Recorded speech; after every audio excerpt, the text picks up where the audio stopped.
열왕기하 말씀을 같이 한번 보겠습니다. 11장 오늘 말씀은 두 부분으로 나누어서 읽겠습니다. 너무 길어서 다 읽을 수는 없고 열왕기하 11장 1절부터 4절까지 먼저 읽고 17절부터 21절까지 읽도록 그렇게 하겠습니다. 1절부터 4절까지는 제가 여러분 읽어드리겠습니다. 아하시야의 어머니 아달랴는 아들이 죽는 것을 보자 왕족을 다 죽이기 시작하였다.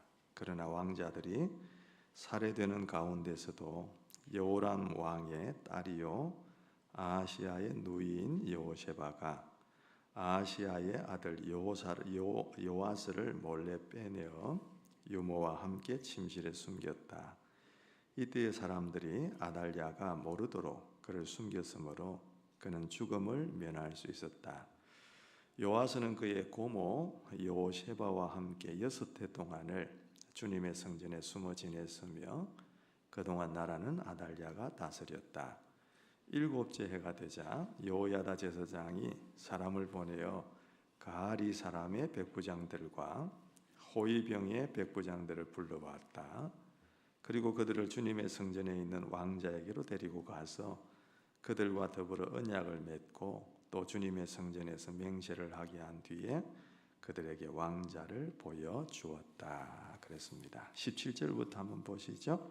자, 17절부터 21절까지는 교독하도록 하겠습니다. 여호야다는 이스라엘 백성이 주님의 백성이 되는 언약을 주님과 왕과 백성 사이에 맺게 하고 동시에 왕과 백성 사이에도 언약을 맺게 하였다.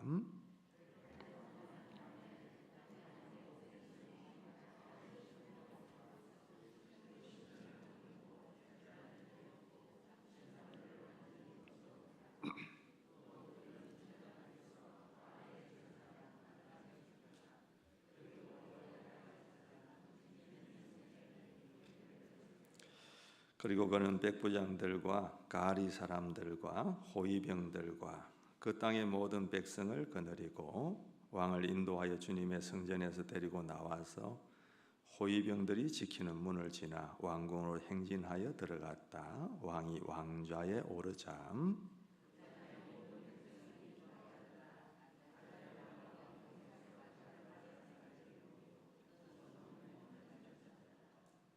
다 같이 요아스가 왕위에 올랐을 때에 그는 7살이었다. 아멘, 아멘. 설교 제목을 한번 읽어보겠습니다. 시작. 7살짜리 왕의 운명. 그랬습니다. 좀 독특하죠. 만화의 영화 제목 같기도 하고 또 조금 크게 보면 뭐 대하 드라마 사극 제목 같은 그런 느낌도 듭니다. 오늘 특별히 우리 주일학교 친구들의 수료식도 있고 또 시학기를 맞이하는 그런 시점이라서 이 말씀을 한번 준비해 봤습니다. 뭐 새벽기도에 늘 오시는 분들이나 아니면 매일매일 말씀 묵상에 함께 하시는 분들은 이 말씀이 생소하지 않고 익숙할 겁니다. 오늘 말씀에 보면 제목 그대로 7살에 왕위에 오른 사람이 있습니다. 그 이름이 뭘까요? 요아스라는 사람입니다. 우리가 읽은 마지막 절 21절에 보면 그게 나와 있죠. 요아스가 왕위에 올랐을 때에 그는 7살이었다. 그렇게 기록이 되어 있습니다. 7살짜리 요아스 어린이가, 그죠? 어린이가 우리나라처럼 당시에 이스라엘이 남북으로 갈라져 있었는데 그 남쪽 이스라엘의 왕이 되었다. 그 말입니다. 여러분 혹시 여기에 우리 7살짜리 친구가 있을지 모르겠어요? 7살 있어요? 누가? 이래가 7살이고 찬이가 7살이에요. 찬이만 할 때 요아스가 왕이 되었다. 7살 때 요아스는 왕이 되었는데 우리 찬이는 뭐 하는지 모르겠네. 그럼 아마 찬이는 마음속으로 그럴 거예요. 그러는 목사님은 뭐 하고 있어요? 이렇게 얘기할 텐데 여러분 어떻게 그런 일이 있게 되었을까? 그리고 7살짜리 왕인 그가 어떻게 한 나라를 통치할 수 있었을까? 궁금하시죠? 한번 잘 들어보면 재미가 있습니다. 여러분 1절에 보면 여호와서의 아버지 이름이 나옵니다. 누굽니까? 아하시야 왕이라고 하는 아버지가 있습니다. 그러니까 여호와서는 왕자이죠. 왕자로 태어난 겁니다. 그런데 그 아버지 아하시야 왕은 이 여호와서가 태어나자마자 다른 사람에 의해서 죽임을 당하게 되어집니다. 그러면 여러분 어떻게 해야 마땅합니까? 왕자들 가운데 다시금 왕을 뽑아야 되잖아요. 이제 아버지가 죽었으니까. 근데 그렇게 되지를 못합니다. 왜냐하면은 포악한 할머니 때문에 그렇게 되지를 못했어요. 1절에 이 여호와서의 할머니 이름이 나오는데 할머니 이름이 뭐냐 하면은 아달랴라고 합니다. 아달랴라는 할머니가 이 여호와서의 이제 할머니죠. 근데 이 할머니는 어떤 할머니냐 하면 아주 악한 할머니였어요. 그리고 독한 할머니, 매정하고 피도 눈물도 없는 그런 여자입니다. 왜냐하면은 이 아달랴라는 이 할머니가 자기 아들 아하시야 왕이 죽었으면은 이거 빨리 왕자들 가운데서 왕을 뽑아가지고 대를 잇도록 해야 되겠다. 이런 생각을 해야 되는데 이 할머니가 어떻게 하느냐 하면은 그 다음에 왕이 될 만한 왕자들, 그죠? 결국 자기의 손주들입니다. 손주들 혹은 아들들 이걸 그냥 왕족들을 다 죽여버립니다. 이런 일이 있을 수 있을까요? 물론 요즘 우리 뉴스에도 보면 뭐 엄마 아빠가 아기를 가지고 그냥 어떻게 죽이는 그런 일도 있습니다만은 우리가 상식적으로 생각하면 이게 있을 수가 없는 일이잖아요. 자기의 아들, 자기의 손주, 이게 왕이 못 되도록 하려고 왜? 자기가 왕이 되려고 하는 거예요. 이 할머니가 왕에 대한 욕심이 있어가지고 자기 아들 왕이 죽고 나니까 그 다음에 왕이 될 만한 손주나 또 자기 아들들이나 혹은 왕족들을 모조리 다 죽여버립니다. 그러니까 이제 갓 태어난 이 여호와서도 죽음의 대상이 되는 거죠.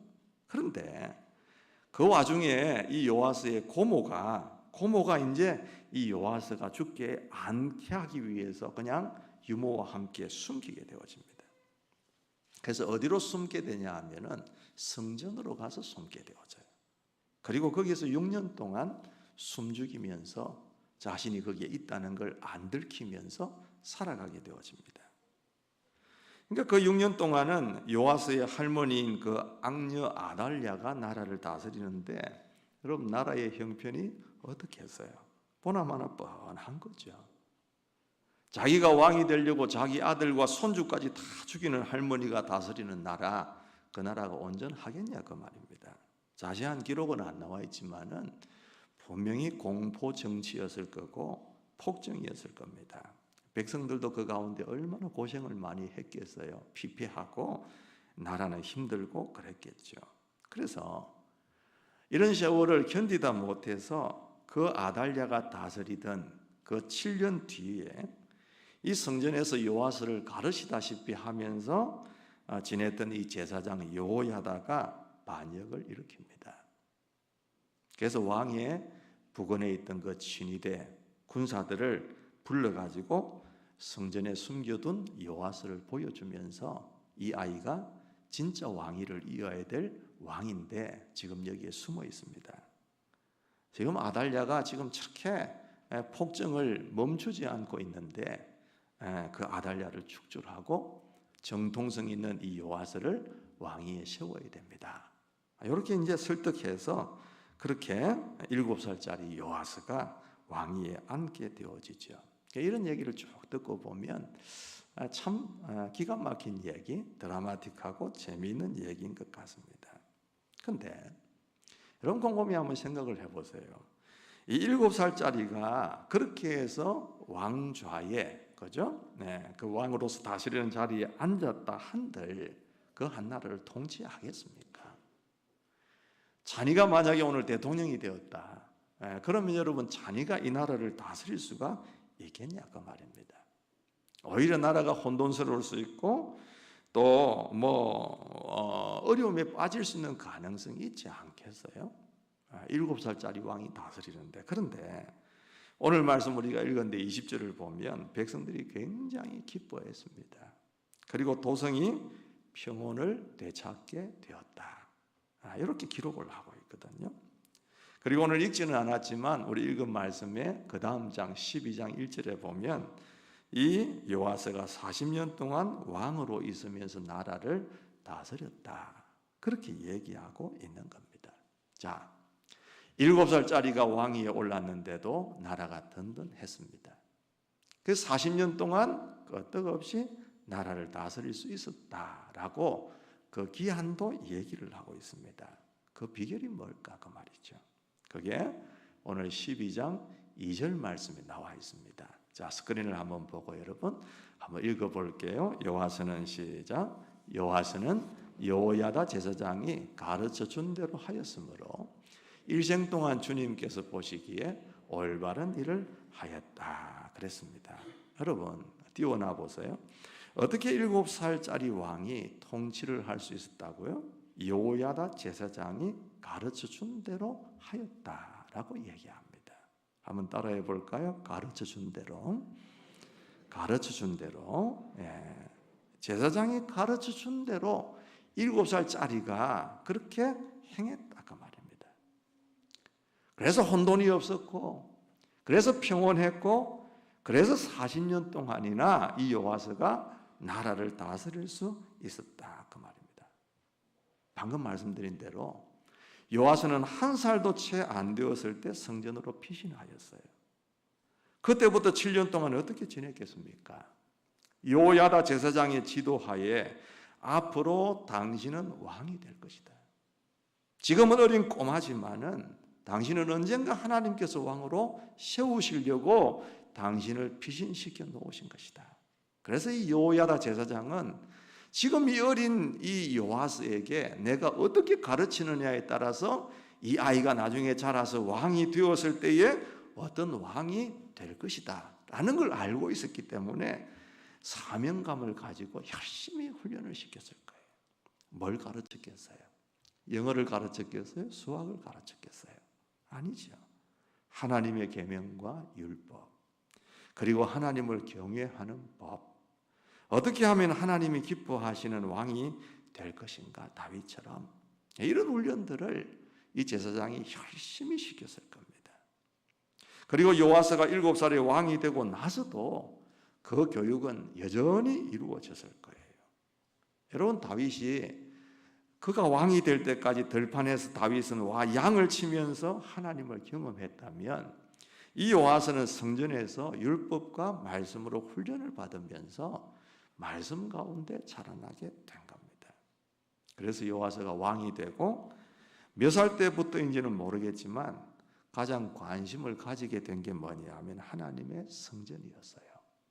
왜냐하면 그 전까지 아달랴도 그랬고 그 이전에도 그렇고 다 왕들이 악했습니다.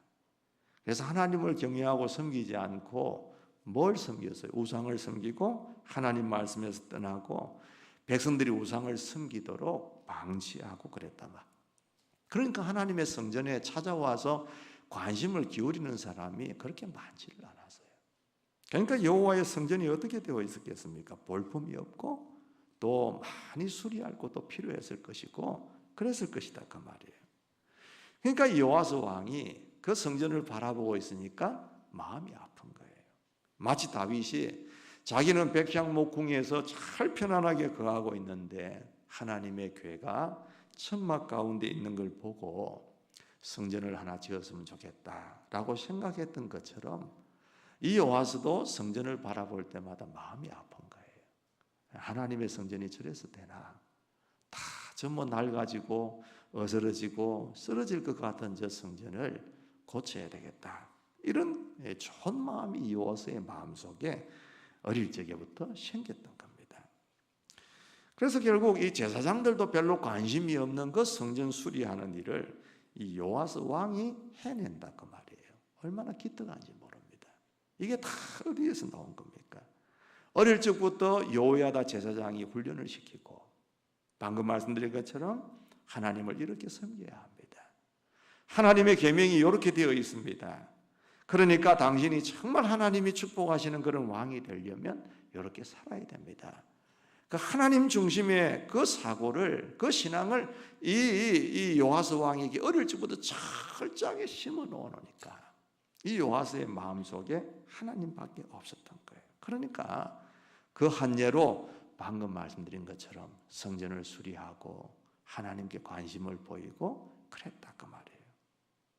여러분, 이렇게 요아스가 자라가지고 이런 일들을 하면서 끝까지 하나님을 잘 섬겼으면 얼마나 좋았겠습니까? 그런데 참 안타까운 일이 일어났어요. 뭐냐 하면 역대하 24장에 보면 똑같은 이 요아스 왕의 이야기가 기록이 되어 있는데 거기에 어떤 얘기가 기록되어 있느냐 하면은 화면에 떴거든요. 같이 한번 17절 18절을 한번 읽어보겠습니다. 시작. 여호야다 제사장이 죽으니 유다 지도자들이 왕을 부추겨서 자기들의 말을 듣도록 하였다. 백성은 주 조상의 하나님의 성전을 버리고 아세라 목상과 우상을 섬기기 시작하였다. 이러한 죄 때문에 유다와 예루살렘에 하나님의 진노가 내렸다. 그랬단 말입니다. 여호야다 제사장의 가르침을 받아서 7살 때까지 왕위에 오르기 전에도 그랬고 왕위에 오르고 난 다음에도 하나님을 섬기고 성전을 보면서 안타까워하고 그랬던 이 요아스가 요야다가 죽고 나니까 어떻게 된 거예요? 유대 지도자들이 왕을 부추기기 시작합니다. 자기들의 말을 듣도록 하는 거예요. 지금까지는 누구의 말을 들었어요? 여호야다 제사장의 말을 들었습니다. 그 말은 뭡니까? 곧 하나님의 말씀이었고 하나님의 율법이었고 하나님을 경외하는 거였고 하나님을 기쁘시게 하는 거였어요. 그런데 여호야다 제사장이 죽고 나니까 다른 사람들이 이 왕에게 부추기는 말을 듣기 시작하는 겁니다. 그래서 어떻게 합니까? 백성들이 하나님의 성전을 버렸어요. 아세라 목상과 우상을 섬기기 시작했습니다. 그래서 하나님께서 예루살렘에 진노를 내리시는 이런 안타까운 일들이 벌어지기 시작했다 그 말입니다. 뿐만 아니에요. 여호야다 제사장의 아들이 누구냐 하면 스가랴라고 하는 아들인데 아버지가 죽고 나니까 대를 이어서 이 제사장의 역할을 하는데 백성들을 보니까 가관이거든요. 자기 아버지가 계실 때는 왕과 백성들 전부가 다 아버지의 말씀을 따라서 하나님을 섬기더니만 아버지가 죽고 나니까 어떻게 됩니까? 다 우상을 섬기고 왕을 부추겨서 왕도 엉뚱한 길로 만들게 하고 백성들도 죄짓게 만들고 그렇게 하고 있단 말이에요. 그러니까 이 스가랴가 외칩니다. 너희가 주님을 버렸으니 주님께서도 너희를 버리실 것이다. 그렇게 외치니까 그 말을 듣고 싶겠어요? 그러니까 이 사람들이 음모를 꾸며가지고 이 스가랴라는 제사장을 죽이려고 애를 씁니다. 그래서 결국 요아스가 명령을 내려서 그를 돌로 쳐 죽이도록 하는 거예요. 보세요 여러분. 날 때부터 자신을 가르치다시피 했던 그리고 왕의 자리에 올라서서도 그 왕의 자리가 탄탄하게 지켜질 수 있도록 계속해서 하나님의 말씀으로 가르치셨던 그 여호야다 제사장의 아들을 이 요아스가 명령을 내려서 죽게 만드는 그런 상황까지 오게 만들었다 그 말입니다. 그래서 성경은 이 말씀 뒤에 바로 뭐라고 얘기하느냐 하면은 역대하 24장 22절에 이렇게 얘기를 하고 있어요. 또 나오죠. 제가 읽어드릴게요. 이렇듯 요아스 왕은 스가랴의 아버지 여호야다가 자기에게 보인 그 충성을 생각하지 않고 그의 아들을 죽였다. 그러니까 이 스가랴가 죽으면서 돌에 맞아서 피투성이가 되고 죽어가면서 뭐라고 얘기하냐 하면 주님께서 이 일을 굽어 보시고 갚아 주십시오. 그렇게 외치고 스데반처럼 죽어가고 있는 모습을 보게 되는 겁니다. 그때로부터 하나님이 이 예루살렘과 이 나라에 징계를 하시니까 요아스와 그 나라는 어려움을 당하게 되어지는데 여러분 오늘 읽지는 않았지만 열왕기하 12장 17절 말씀 이하에 보면 시리아라는 나라가 침공을 해서 예루살렘으로 진격을 해옵니다. 그때 이 요아스 왕은 급하니까 어떻게 해요? 그동안 왕절이 성전에 바쳤던 그 진귀한 물건들 그리고 왕궁과 그리고 성전에 이렇게 있던 그 금들을 다 모아가지고 시리아 왕에게 보냅니다. 부디 용서해 주십시오. 우리가 당신을 잘 섬기겠습니다. 그러면서 모든 것을 다 좋은 것을 뜯어서 주고 위기를 모면해가는 그런 상황, 그런 어려움을 겪게 되는 것이요. 여러분, 무엇이 요아스를 그렇게 변하게 만들었을까요? 어릴 적부터 그렇게 섬겨왔던 하나님, 자신이 성전을 보면서 제사장들보다 더 마음 아파했던 그 요아스 말입니다. 그 요아스의 신앙이 변하게 되어지고 변질되어지고 그의 인생이 하나님만을 섬기던 인생에서 하나님을 버리고 우상을 섬기는 인생으로 바뀌어지기까지 어떤 것이 전환점이 되고 변환점이 되어졌느냐? 여호야다 제사장의 죽음입니다. 여호야다 제사장의 죽음 이후로 이 요아스 왕이 하나님보다 사람들의 소리를 더 듣고 결국에 해서는 안 될 범죄를 저지르게 되고 우상을 숭배하게 되고 제사장의 아들조차도 죽이고 하나님을 떠나게 되어지는 그런 모습을 우리가 보게 되는 거예요. 그러면 질문하실 게 있을 겁니다. 조금 전에 보았던 열왕기하 12장 2절 말씀 어떻게 된 겁니까? 보니까 한번 띄워보세요. 요아스는 여호야다 제사장이 가르쳐준 대로 하였으므로 일생 동안 주님께서 보시기에 올바른 일을 하였다라고 열왕기하 오늘 읽지는 않았지만 이 12장 2절에는 말씀하고 있는데 이건 어떻게 된 겁니까? 일생 동안 그러면 요아스가 그렇게 잘 섬겼다면서요? 이렇게 얘기할 수 있는데 이 성경은 조금 번역을 이렇게 해야 돼요. 어떻게 해야 되느냐 하면 요아스는 여호야다 제사장이 가르쳐준 그 일생 동안 그 시기 동안 주님께서 보시기에 올바른 일을 하였다. 요아스가 여호야다 제사장이 가르쳐주는 뭘 가르쳤어요? 말씀을 가르치고 그리고 하나님을 섬기는 법, 경외하는 법, 하나님을 기쁘시게 하는 법 이걸 가르치고 그걸 배우고 듣는 시기들 동안에 이 요아스가 하나님을 잘 섬기고 하나님 보시기에 올바른 일을 행하였다. 그러나 이 말에 생략된 게 있다면 그 뒤에 여호야다가 죽고 나서 그 말씀이 그를 지배하지 못할 때에 그 요아스는 변하게 되었고 우상을 숭배하는 왕이 되었다라는 것을 우리가 얘기할 수 있는 거죠. 여러분 무슨 말씀을 드리려고 하는지 아실 겁니다. 7살짜리 왕의 운명 어떻게 되었습니까? 비록 7살짜리 왕이라도 제사장이 가르친 대로 하나님의 율법을 따르고 하나님을 경외했을 때에 하나님께서 평온을 주셨고 사방의 적들도 제압해 주셨고 그의 삶에 특별한 어떤 재앙이나 다른 것들이 없도록 하나님께서 보호해 주시는 것을 보게 됩니다.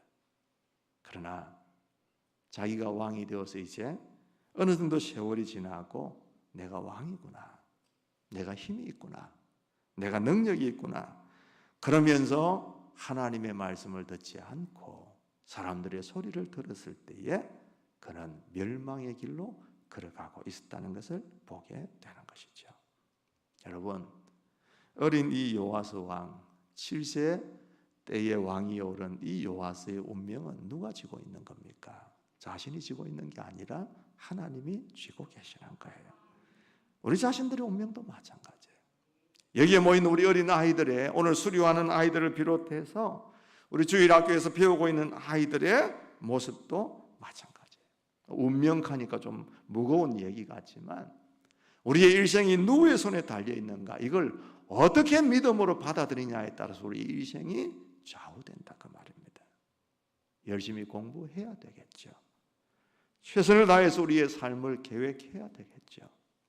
부모에게도 효도해야 되겠고 그렇게 살아야 될 겁니다. 그런데 정말 기억하셔야 될 것은 뭐냐? 우리 인생의 운명을 쥐고 계시는 분이 누구냐? 그게 하나님이시다라는 것을 믿어야 된다는 것이죠. 시편 127편의 말씀처럼 여호와께서 집을 세우지 아니하시면 세우는 자의 수고가 헛된 것이고 여호와께서 성을 지키지 아니하시면 파수꾼이 아무리 깨워서 지킨다고 해도 그게 소용없는 짓이라는 말씀 우리가 잘 기억해야 된다 그 말이죠. 여러분 어떠세요? 요아스처럼 하나님의 말씀에 잘 귀를 기울이고 있습니까?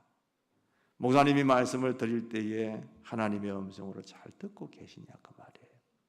선생님이 가르칠 때에 그 선생님의 말씀에 귀를 기울이면서 그렇구나, 내가 이렇게 살아야 되겠구나, 그렇게 생각하고 계시면서 순종하고 계시냐 그 말입니다. 우리가 하나님의 내 일생이 하나님의 손에 달려 있다는 것을 분명하게 믿는다고 한다면 하나님께 잘 보여야 되겠죠. 그 하나님께 잘 보인다는 게 뭐겠어요? 가르치는 말씀대로 잘 듣고 순종한다는 것 아니겠는가? 여러분 마음속에 주어지는 말씀, 가르치시는 말씀들 절대로 잊지 말고 가슴속에 잘 박힌 못과 같이 간직해서 하나님의 말씀대로, 하나님이 기뻐하시는 대로, 하나님이 살아라 하는 대로 사심으로 여러분의 운명이 하나님의 손에 달려있는 줄 믿고 하나님께서 축복하시는 복되고 은혜로운 삶이 될 수 있기를 주님의 이름으로 축복합니다. 우리 시편 1편에 있는 말씀 다시 한번 마음속에 새기고 한번 읽고 말씀을 마치도록 그렇게 하겠습니다. 우리 주일학교 학생들도 크게 같이 잘 읽으세요. 읽겠습니다. 시작. 복 있는 사람은 악인의 꾀를 따르지 아니하며 죄인의 길에 서지 아니하며 오만한 자의 자리에 앉지 아니하며 오로지 주님의 율법을 즐거워하여 밤낮으로 율법을 묵상하는 사람이다. 그는 시냇가에 심은 나무가 철 따라 열매를 맺으며 그 잎이 시들지 아니함 같으니 하는 일마다 잘 될 것이다. 아멘. 이런 여러분